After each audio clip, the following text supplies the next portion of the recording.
Hi guys! For today's videos ay ang topic natin ngayon ay tungkol dun sa isang katanungan ng ating center.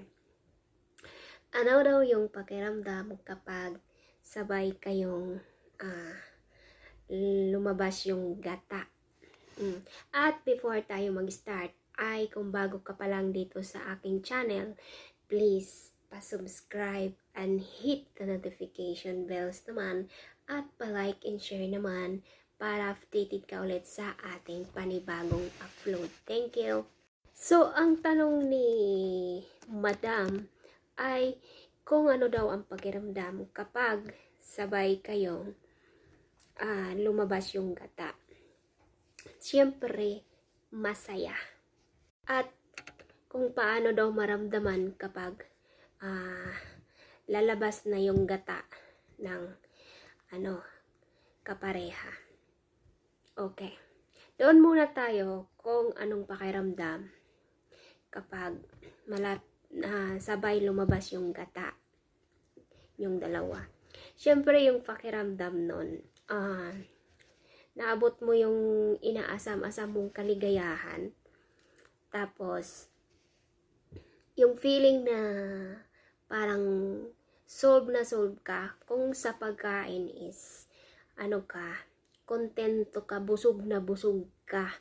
Yun yung pakiramdam kapag parehong lumabas yung gata nyo ng sabay. Yun yung feeling na hindi mo maramdaman na may kulang, hindi mo maramdaman na parang may kulang sa ingredient yung niluto mo. Bayan lang natin yung ganon yung pakiramdam. Kapag sabay kayong lumabas yung gata, ay ang saya sa pakiramdam. Tapos, satisfied ka talaga kapag ganon yung naranasan mo. At bibihira lang yun, yung ganong experience na sabay lumalabas yung gata ng niyog sa kapareha mo. Doon naman tayo kung paano malalaman kapag palabas na yung gata ng niyog ng lalaki. Mararamdaman mo yan kapag yung lalaki ay kumakanta.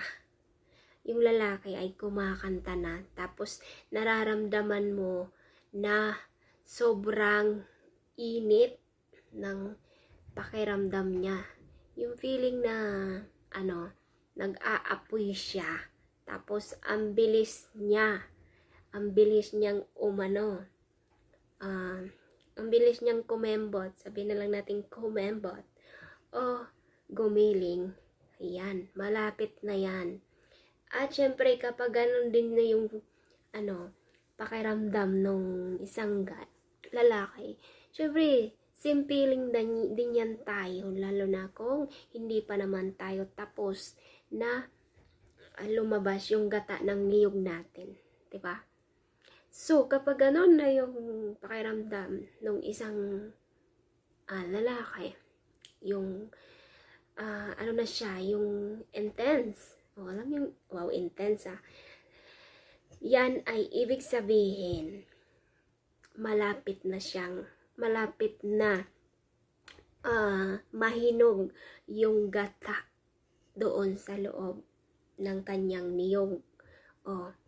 Kapag yun na, ay sabayan mo na, kasi alam mo, kapag malapit na talaga na lumabas yung niyog ng sa lalaki, ay alam mo yung parang tumutusok-tusok yung yung sausage doon sa loob ng iyong ng sa iyong ba, alam mo na yun. Yun yung pakiramdam kapag yung sausage ay sobrang tumutusok-tusok na doon sa loob ng iyong niyog. Yun na yun, yun na yun. Tapos yung pakiramdam niyan, para siyang nagbabibrate sa loob. Wow, nagbabibrate talaga. Yan yung pakiramdam kapag malapit ng labasan yung malapit na lumabas yung niyog ng is kapareha mo. Ito na. At ang saya.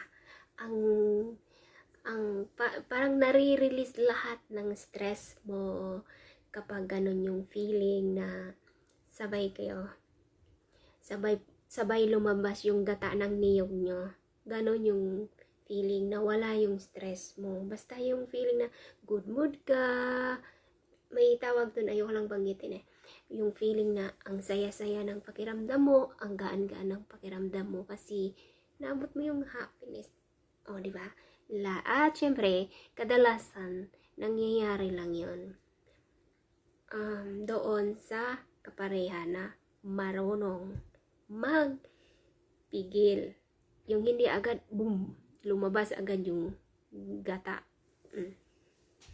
So, yun lang, yung mabibigay kong tips sa'yo. Sana na intindihan mo.